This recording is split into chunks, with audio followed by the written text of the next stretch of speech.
The Indonesian government has officially reopened coal export activities February 1st. However, this rule does not apply to companies which have failed to fulfill its domestic supply quota or failed to fulfill terms required by the domestic market obligation.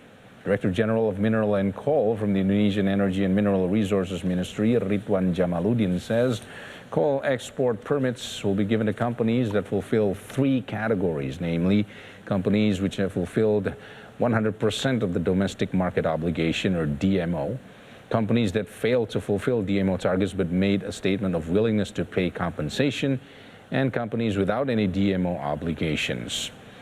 Ridwan further explains when Indonesia banned coal export from January 1st to 31st, the government and private parties had secured enough coal supply for domestic use, mostly for power plants.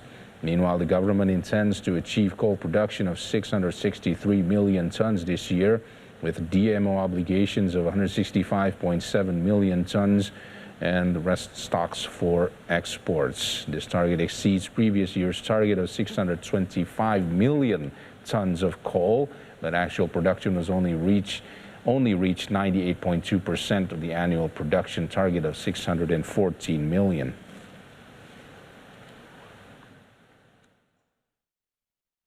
The European Union on Wednesday included nuclear energy and natural gas in its proposed plans for building a climate-friendly future. And this divides member countries and also draws outcry from environmentalists as greenwashing. The green labeling system from the European Commission, the EU's executive arm, will define what qualifies as an investment in sustainable energy in the 27-nation bloc. Under certain conditions, gas and nuclear energy could be part of the mix, making it easier for private investors to inject money into both.